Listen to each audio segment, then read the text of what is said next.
Bismillahirrahmanirrahim. Assalamualaikum warahmatullahi wabarakatuh.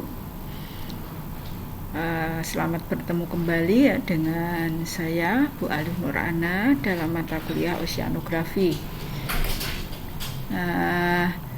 Kali ini saya akan menyampaikan pada materi pertama ya tentang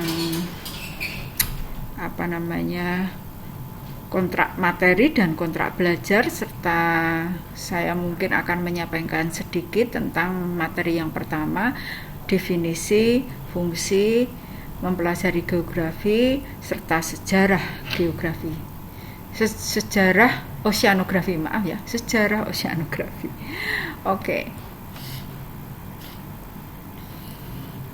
Nah, saudara sekalian, ini adalah materi secara keseluruhan yang akan saya sampaikan pada pertemuan yang pertama ini ya.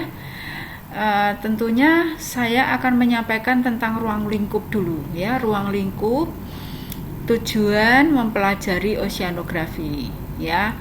Nah, kita di sini nanti ada kontrak belajar, kontrak kuliah dan pengantar kuliah gitu ya. Dan nanti ada diskusi juga ya pada psikologinya. Kemudian diteruskan di dalamnya nanti ada sejarah perkembangan oceanografi dunia dan Indonesia. Ini mungkin kita sampaikan pada pertemuan pertama ini.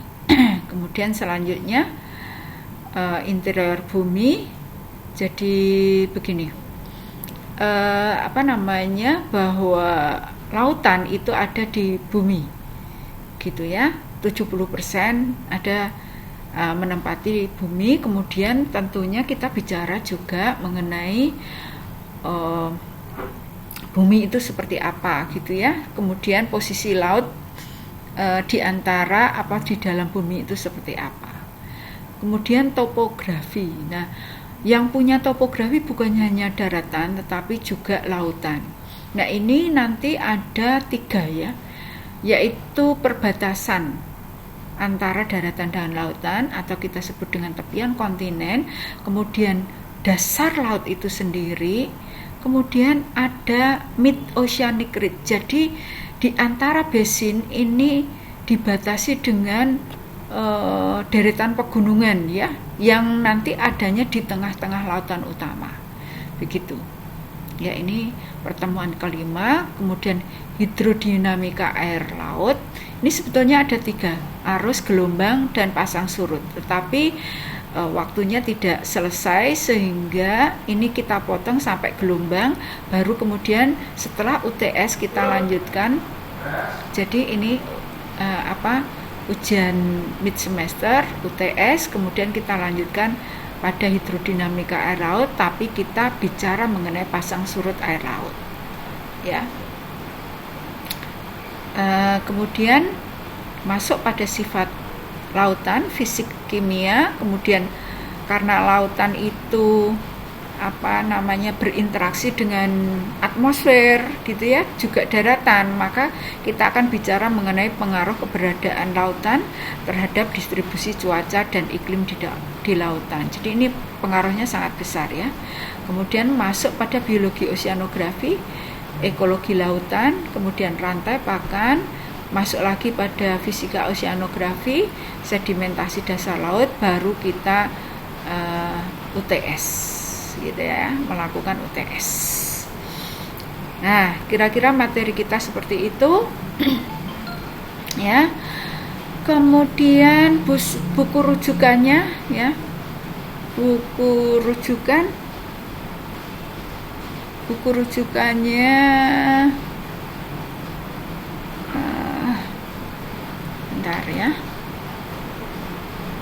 Nah, yang bahasa Indonesia ini ya, Anugrah Nonci, kemudian MS Wibisono, kemudian Sahala Huta Barat ya. Ini monggo dicari gitu ya, kemudian dibaca. Insya Allah ini Anda sudah mengetahui materi secara keseluruhan yang ada di oceanografi. Kemudian pengayaannya yang lebih lengkap ini ya, di Oceanography Exploring the Planet Ocean dengan PNET Oceanography Invitation to Oceanography gitu ya. Nah ini kalau Anda bisa membaca ketiga-tiganya ini yang saya centang ini ya 1, 3, 5 itu insya Allah Anda sudah biasa menguasai lebih dari 80%. Kalau memang benar-benar Anda memahami atau membaca itu kemudian tidak membaca begitu ya, tetapi memang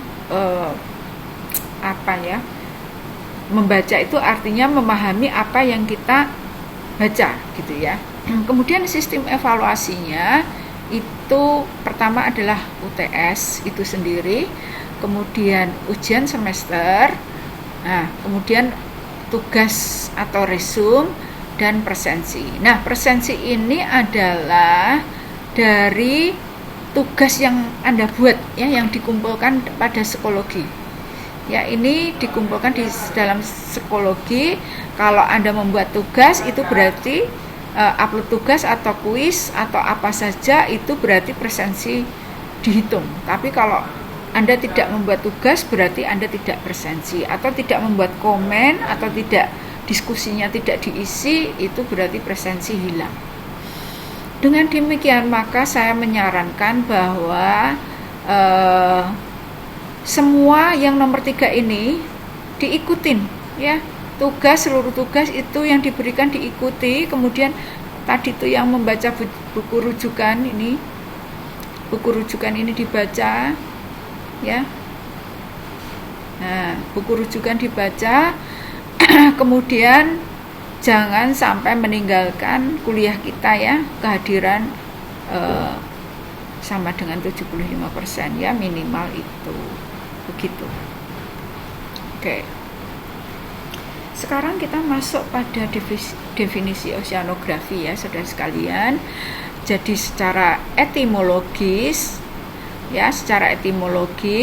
itu dari bahasa Yunani ini yang umum ya, pada ilmu pengetahuan itu pasti berasal dari bahasa Yunani. Nah, oceanografi itu ini diambil dari nama dewa yang menguasai laut ya, di mitos Yunani itu Okeadinos. Apa Okeadinos? Ini adalah dewa yang menguasai laut ya, maka artinya adalah laut. Kemudian grafein, gambaran atau pemerian atau description. Dengan demikian diartikan bahwa oceanografi adalah gambaran atau pemerian tentang laut atau samudra ya, the description of ocean. Namun demikian, deskripsi ini bukan hanya laut saja, tetapi juga belajar atau mempelajari tentang laut. Apa itu ya? Makhluk hidupnya yang ada di dalamnya, proses fisik yang ada di dalamnya, topografi gitu ya, geologinya gitu ya, sumber alamnya gitu. Nah, oceanografi tadi ya bukan hanya ini, tetapi juga masuk di dalam penyelidikan gitu ya, eksplorasi sumber daya dan makanan. Eksplorasi sumber daya itu juga termasuk makanan laut, mineral, energi sampai. Nah, karena yang mengambil manusia harus di manajemen dan konservasi supaya sumber daya alam yang ada di dalamnya itu tidak punah. Nah, tadi dari bahasa Yunani. Kemudian kita dari Sangsekerta ya. Nah, kita tidak oceanografi tapi menyebutnya adalah samudra ya, kumpulan ra ya. Jadi kumpulan air yang sangat luas. Ra itu raya, seperti jalan raya itu berarti jalan protokol gitu ya, jalan yang paling besar gitu ya. Ra ya, hotel apa pakai raya gitu ya, nama hotel kemudian raya berarti itu hotelnya sangat besar ya, yang raya. Hari raya berarti hari yang sangat dimuliakan gitu ya. Dengan demikian samudra itu berarti kumpulan air yang luas ya, dengan penulisan yang benar adalah ini ya, ini pakai yang ini ya, ud. Nah, pakai ud. Samud bukan o tapi u gitu. Itu yang benar. Nah, ini adalah beberapa pengertian mengenai oceanografi ya. Dari Duxbury. Walaupun sudah lama tetapi ini masih berlaku ya. Oceanografi suatu bidang yang luas mencakup berbagai ilmu ya. Ini kata kunci. Jadi kalau kita belajar oceanografi itu mencakup beberapa ilmu ya, catat.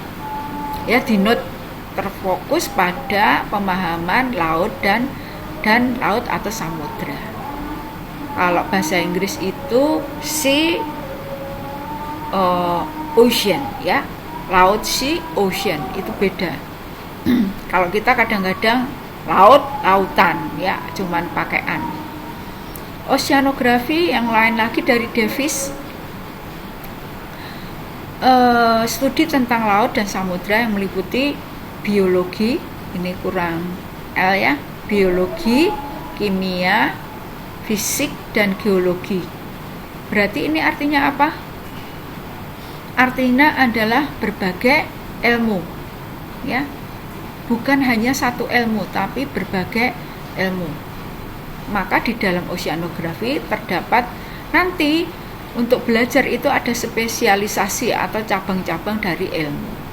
Nah, karena berbagai ilmu berarti kita orang gitu ya mempelajarinya, tetapi satu dengan yang lainnya gitu. Kemudian dari Beck ya tadi ya, di dalam pengayaan atau referensi itu ditulis the scientific study of the ocean and sea. Jadi ini mempelajari ilmu gitu ya tentang lautan dan laut atau samudra dan laut. Nah, konsentrasinya adalah apa? Study of water, the ocean, life within the sea, jadi kehidupan yang ada di lautan, kemudian solid earth, jadi sedimen gitu ya, atau batuan atau solid yang ada di dalam dasar laut ya, beneath it, yang ada di dalamnya. Nah, kemudian di sini ini kalau dari Sahala Huta Barat yang tadi itu yang berbahasa Indonesia, referensi berbahasa Indonesia, mempelajari tentang lautan bukan merupakan ilmu yang murni. Nah, ini berarti apa? Artinya adalah berbagai ilmu, tetapi perpaduan berbagai ilmu dasar. Jadi kalau belajar mengenai oceanografi itu bukan ilmu yang murni, tetapi berbagai ilmu dasar. Berarti kita harus tahu variasi itu. Variasi itu apa?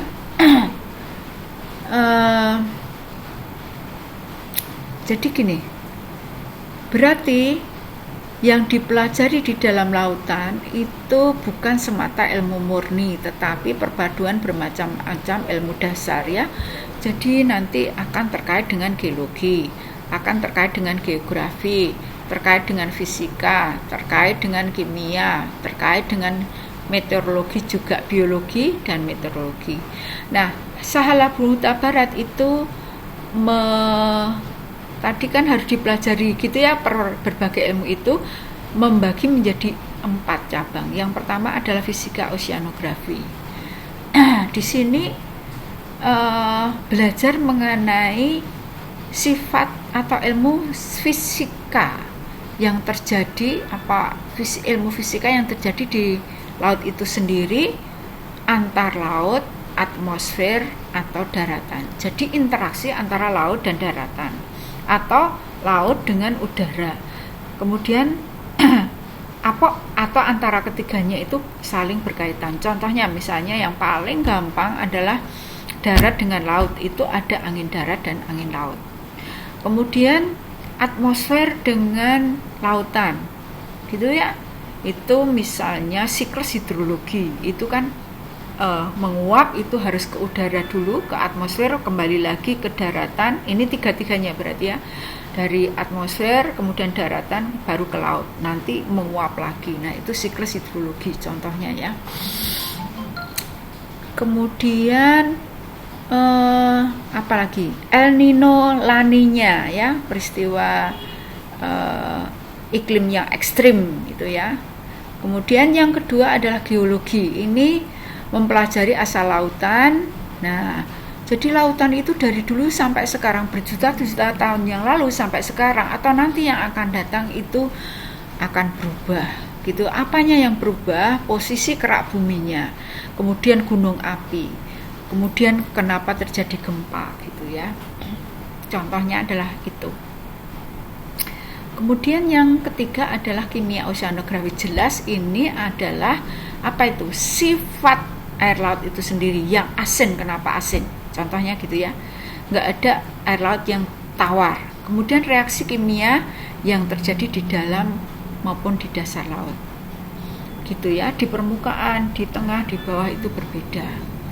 Kemudian biologi jelas ini adalah mempelajari semua organisme yang ada di lautan ya, dari ukuran mikro sampai ke makro ya. Klorofil dari yang mikro sampai ke makro. Nah ini hewan maupun tanaman itu ada yang bisa dilihat, ada yang tidak bisa dilihat. Nah itu dipelajari. Nah, oleh karenanya yang tadi kita sampaikan, 4 cabang itu saling terkait, gitu ya. Misalnya sekarang contoh antara ini ya, ini dengan kimia oceanografi. Apa tuh? Gitu ya, biologi. Misalnya tumbuhan yang ada di lautan ganggang itu melakukan fotosintesa. Nah, dia mensuplai oksigen. Maka air laut itu akan mempunyai oksigen yang tinggi, ada kenaikan oksigen yang tinggi. Di mana itu? Hanya di permukaan, tapi yang tengah sama di bawah miskin oksigen gitu ya. Nah, keduanya berhubungan, itu namanya biochemistry. Kemudian yang kimia sama geologi. Nah, ini bisa berasal dari sini. Geologi, setiap formasi geologi itu mempunyai unsur kimia tertentu ya, unsur kimia tertentu. Jadi unsur kimianya tertentu. Nah ini apa, kalau ada air ini akan larut, nah akan mempengaruhi kandungan kimia yang ada di dalam air laut. Nah seperti itu. Maka itu contohnya ya. Maka itu adalah namanya, gabungannya adalah geokimia. Kemudian biologi dengan fisika. Nah, contohnya misalnya tadi ya, oksigen, menghasilkan oksigen.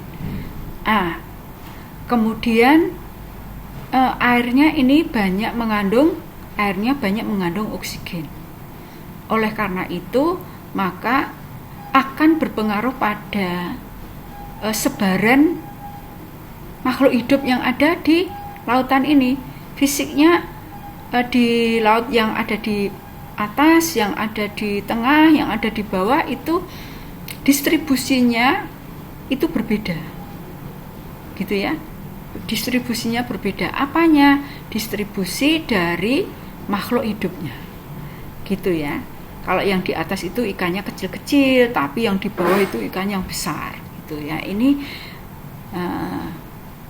yang belajar mengenai gabungan dua-duanya adalah biokimia. Sekarang yang ini fisik sama geologi, jelas ya, ini formasi geologinya berbeda, kondisi fisiknya juga berbeda, terutama geologinya berbeda, fisiknya berbeda, gitu ya. Tadi misalnya lempeng, ya, lempeng tektonik gitu ya, berbeda fisiknya, formasi geologinya atau topografinya juga menjadi berbeda. Nah, ruang lingkup ini adalah menjelaskan mengenai menjelaskan mengenai bahwa mengenai 4 cabang dari oceanografi tadi saling berhubungan satu sama lainnya, berarti oceanografi itu merupakan ilmu yang bersifat interdisipliner, bukan monodisiplin, tapi interdisipliner. Baik, lanjut ya. Nah, itu yang tadi yang saya sampaikan adalah mengenai pendapat dari Sahala Huta Barat. Ya, yang yang dilengkapi oleh bed gitu ya, antara satu dengan yang lainnya saling terkait. Kemudian di sini kajian ada yang lain lagi. Monghus itu mengatakan fenomena terkait dengan kelautan ya. Ini cuma 2, fisik dan biologi. Cuman di sini fisik itu bukan hanya struktur dan relief, tetapi juga bentuk. Gitu ya. Di sini temperatur, salinitas, gerakan. Ini tadi fisik ya. Kalau yang ini struktur relief itu sebetulnya kan geologi.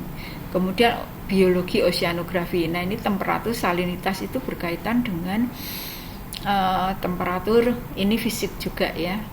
Nah, ini yang belum itu berarti fisik, biologi, geologi,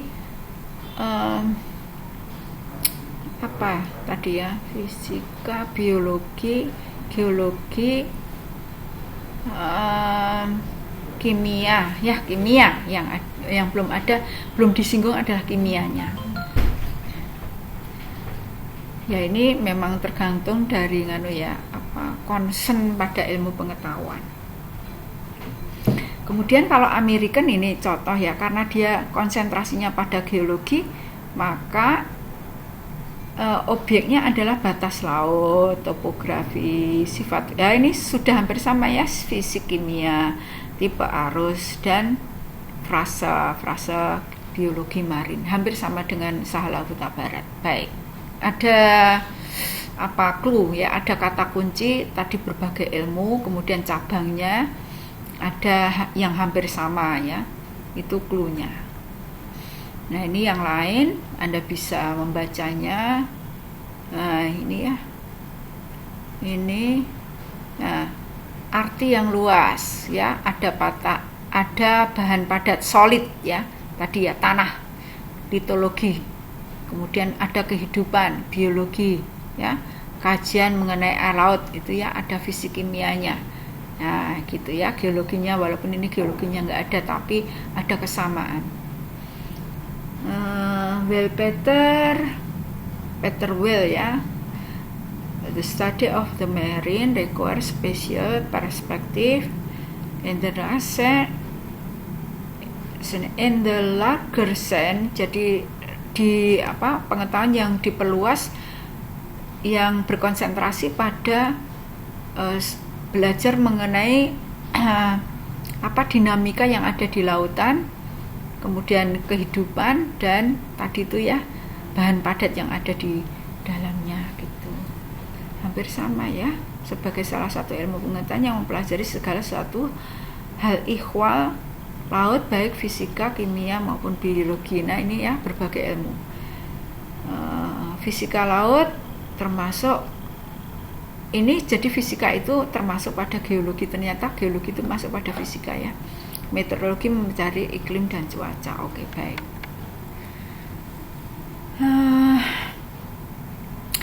Jadi laut itu sebenarnya merupakan dunia yang istimewa, yang tersendiri ya, yang penuh aneka ragam bentuk kehidupan dan sangat kompleks. Apa itu gitu ya.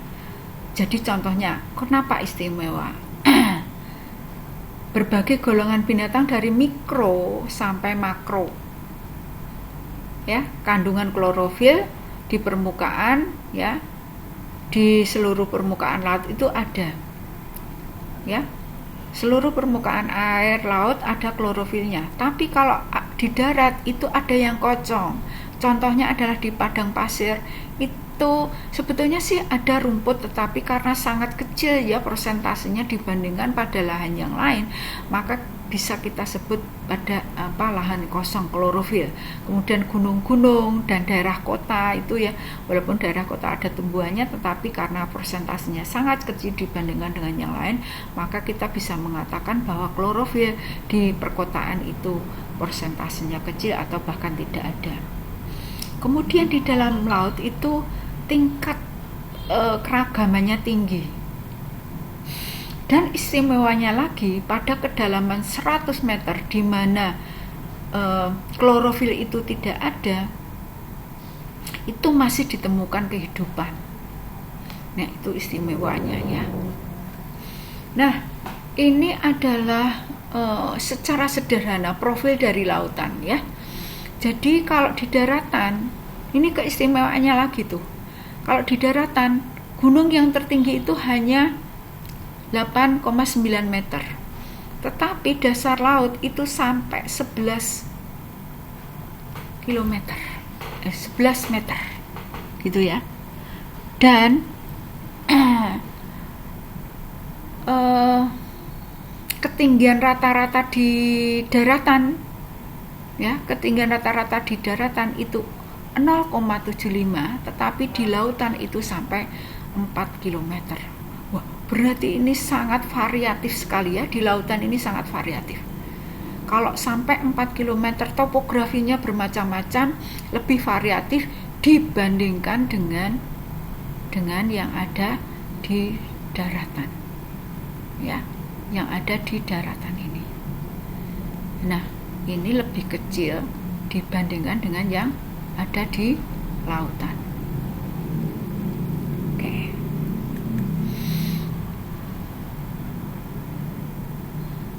Nah, lautan itu sendiri itu adalah menutupi 71% dari total permukaan bumi, yang tadi sumber dayanya sangat banyak. Ya, jadi terminologi lautan ya perbedaannya lautan dengan laut. Kalau lautan itu pada suatu terletak pada cekungan ya, perairan yang utama gitu yang ada cekungan dan yang menutupi 70% dari permukaan bumi. Tapi kalau laut ya ini luasnya lebih luas. Ya. Kalau laut itu bagian perairan yang asin yang ada berada di permukaan bumi. Nah, khususnya terdapat di pinggiran benua atau pulau.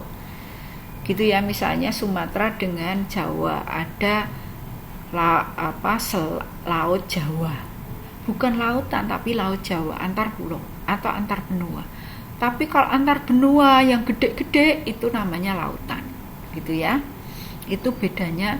Dan luasnya kalau yang laut ini lebih sempit atau sangat sempit dibandingkan dengan lautan. Kalau lautan itu, lautan dunia hanya ada 5, tapi kalau laut dunia ada banyak sekali. Ini kita akan bicarakan mengenai laut dunia sekarang ya. Ada 5. Yang terluas adalah Pasifik. Ini yang terluas.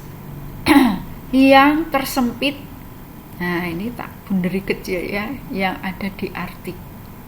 Gitu. Yang ini banyak ditempati Atlantik, itu benua yang besar, Amerika dan Amerika Selatan, Hindia itu Asia dan Afrika gitu ya. Antartik itu di bumi bagian selatan ya, menempati 20%. Kalau yang ini itu setengah dari, ini 50% dari seluruh lautan dunia. Nah, karakteristik yang kedua ini di Atlantik dan di India ini banyak menerima sedimen ya. Kalau yang ini paling besar ya, karena ada sungai yang besar-besar di sini. Nah, Arktik itu berada di kutub utara, selalu tertutup oleh es dan yang terdangkal. Kalau yang terdalam ada di sini. Nah, yang paling dalam lagi adalah di mana coba? Yang lebih dalam dari Pasifik. Nah, di hati kita masing-masing. Gitu ya. Oke. Apa tujuan mempelajari oceanografi? Yang pertama adalah memberi pengetahuan dasar, ya, mencakup yang tadi, topografi, sifat fisik kimia, sirkulasi, gelombang, pasang surut, sedimen, ekologi lautan, serta memberi gambaran peranan laut. Lah, itu ya. Setelah kita tahu tentang laut, maka peranan laut terhadap kehidupan itu sangat besar. Nah, kemudian berkaitan dengan studi geografi ini, ya, geografi itu kan distribusi, ya, distribusi kehidupan di lautan seperti apa. Kemudian ada ekologi lautan dan sumber daya lautan. Distribusi sumber daya lautan itu seperti apa. Jadi titik beratnya pada distribusi kehidupan, distribusi sumber daya. Kemudian ekologi rantainya, pakan itu berbeda antara tempat satu, lautan satu dengan yang lainnya. Gitu. Kenapa penting gitu ya mempelajari oceanografi? Karena di sini lautan itu berpengaruh pada ini siklus hidrologi. Ya, tadi saya sudah singgung. Selain hidrologi juga siklus gas, terutama adalah karbon dioksida. Itu fungsi bagi kehidupan adalah sangat banyak. Kemudian yang kedua, bukan hanya membantu kehidupan di dalam lautan, tetapi juga menjamin pertumbuhan dari berbagai evolusi. Ya, contohnya adalah minyak bumi, batu bara. Batu bara itu sebetulnya bisa juga ada di lautan, tapi bisa juga di daratan. Tapi di daratan itu ya karena pengaruh juga dari dinamika geologinya gitu ya. Mengatur proses geologi ya, dari daratan, kemudian supply, mengendap di laut, kemudian ada magma gitu ya, kemudian gunung api, tapi juga ada erosinya di dalamnya ya, gitu. Nah, dimanfaatkan untuk berbagai keperluan ya. Jelas ini antar benua pakai transportasi, selain udara pakai laut, yang membawa beban berat itu pakai lautan. Perikanan, kemudian lautan ini kita suka banget ya melihat laut. Kemudian pertambangan, jelas, pendidikan dan penelitian gitu ya, karena sumber daya yang sangat banyak, berarti penelitian dan pendidikan dan penelitian ada. Kemudian bahan baku obat-obatan ini sangat banyak. Kemudian energi dari angin maupun gelombang. Kemudian konservasi, karena sumber daya dimanfaatkan manusia agar lestari, maka harus dikonservasi. Kemudian antar negara itu pertahanan dan keamanan. Nah, sekarang kita masuk pada perkembangan pengetahuan kelautan dunia ya. Nah, ini dibagi menjadi klasik. Yang pertama, awal itu adalah klasik. Ini sebelum Masehi semua ya.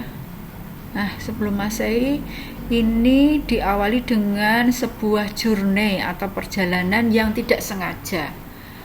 Jadi ternyata karena dulu itu belum pakai mesin, maka pakai layar gitu ya, itu merasakan bahwa kapal itu mengalami perubahan arah, ternyata dipengaruhi oleh arus gitu ya, namanya arus muson gitu. Sudah mengenal pada 3000 abad sebelum Masehi ya, 3000 abad sebelum Masehi. Nah, ini perjalanan semuanya. Kemudian waktu itu baru tanda-tanda arah itu tidak memakai kompas tapi menggunakan bintang gitu ya. Jadi antariksa yang diamati. Tetapi ini mulai 150 tahun sebelum Masehi itu, setelah Masehi itu ditemukan kompas. Dan untuk melihat jarak yang jauh di Cina sudah ditemukan astrolog gitu ya. Nah, ini adalah semuanya kalau kita lihat kita baca adalah perjalanan-perjalanan lautan. Itu yang klasik. Cirinya adalah apa? Cirinya adalah tidak pasti kapan mulainya, karena tidak ada catatan yang tertulis secara sistematik pada klasik itu ya. Kemudian Challenger, nah ini sudah beberapa tokoh itu sudah mengamati gitu ya. ini oke.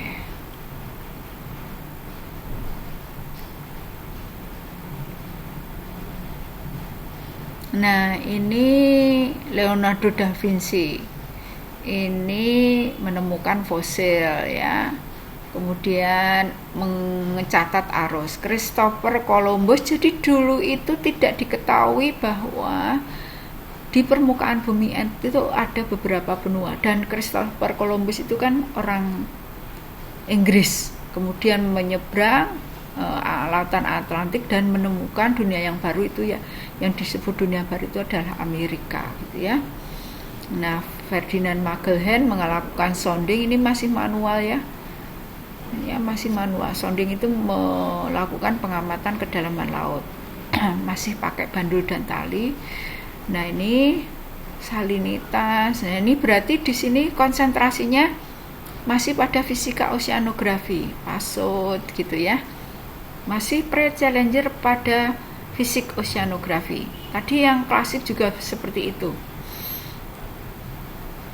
Kemudian Challenger. Nah ini kita coba. Nah ini sudah, kalau kita tandai di sini sudah ada star phases, berarti sudah masuk pada marine life, biologi oceanografi. Jadi awalnya itu baru yang ditekankan pada fisika oceanografi, yang sini sudah biologi oceanografi. Anda bisa, nah ini ya, fisika, awalnya fisika, kemudian kimia, kemudian ini phases, distribution of marine life, berarti sini sudah biologi kelautan ya. Yang kimia, oke. Kimia itu diamati ya. Kimia juga sudah sedimen sampai. Oke, ini masih sedimen, masih fisika ya. Sedimen masih fisika. Kemudian perkembangan karang laut. Nah, ini di sini sudah biologi dan kimia sudah ada di sini ya. Oke. Post Challenger, nah ini ikan gitu ya, biologi. Kemudian sudah sounding, berarti pada geologi oceanografi ya, geologi sudah pakai kedalaman, berarti ini sudah mengarah pada geologi oceanografi. Baik. Nah ini ya, melakukan bor-bor gitu. Nah ini pengeboran ya, pengeboran, sehingga di sini ditemukan teori tentang pembentukan dasar laut ini ya. Ini adalah geologi oceanografi, geologi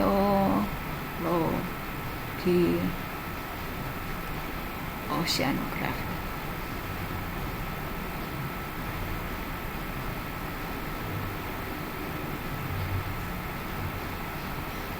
Gitu ya. Oke. Nah itu kalau di perkembangan dunia itu berarti yang berkembang adalah tadi apa, fisika dulu, kemudian kimia biologi barengan ya, kimia biologi barengan. Kita lihat sekarang yang ada di Indonesia ya. Perkembangannya teknologi pemanfaatan sumber daya alam khususnya laut itu untuk memenuhi kehidupan. Nah, untuk memenuhi kehidupan itu buktinya adalah pemanfaatan kerang gitu ya. Kemudian di Candi Borobudur itu ini transportasi ya, ada perahu yang bertiang ganda. Kemudian ada undang siwakan, itu berarti pengelolaan air. Ya di Indonesia itu. Kemudian pelayaran ya, untuk dagang dulunya ya, orang asing. Nah, periode pertama itu di awal abad 17 sampai abad 19 ya. Ini yang dimulai oleh orang-orang luar negeri, terutama tokohnya adalah Gregorius Everhardus Rumpius. Nah, ini mengamati apa? Biologi kelautan. Nah, ya, biologi kelautan. Kalau tadi di dunia itu yang diamati adalah fisika dulu. Kalau yang Indonesia itu adalah biologinya dulu. Ini orang asing yang tertarik lautan Indonesia. Kenapa? Ada di tropis, berarti variasi ikannya sangat banyak. Tertarik dia gitu ya. Nah, ini Anda bisa amati. Intinya adalah begitu. Biota atau flora fauna yang ada di Indonesia. Kemudian, nah ini tetap di biologi ya, cuman tokohnya aja yang berbeda. Kemudian di sini ini yang berdiam di Indonesia, tapi ekspedisi Challenger yang tadi itu lewat Indonesia ternyata ya. Ini sebagai fundamen perkembangan ilmu kelautan ya, Challenger itu. Nah, ini sudah biologi, kemudian mengukur kedalaman laut. Periode ketiga ini sudah mulai melembaga. Ini ya, dibuat sistematis dan melembaga di awal abad ke-20 gitu ya. Sudah mendirikan stasiun perikanan, tapi orang asing juga gitu ya, orang Belanda ya, dilengkapi dengan kapal. Itu tokohnya ada beberapa gitu ya, kita bisa perhatikan di sini, dibaca. Nah, ini berhenti di Perang Dunia Kedua 1940-an ya ini ya. Nah, itu. Nah, ini laboratorium. Nah, ini Indonesia ya, sudah ada Galatea. Ini masih biologi kelautan. Nah, baru pada abad ini sudah Indonesia merdeka pada periode keempat. Ini orang Indonesia yang jadi prakarsanya ya. Ini yang mendirikan Akademi Biologi. Ini sekarang menjadi IPB ya, menjadi IPB. Kemudian tahun 60 ini sudah dilanjutkan, bukan hanya perguruan tinggi tapi lembaga-lembaga negara ya. Bahkan di sini adalah TNI Laut dan lembaga negara LON gitu ya. Kemudian ekspedisi lain.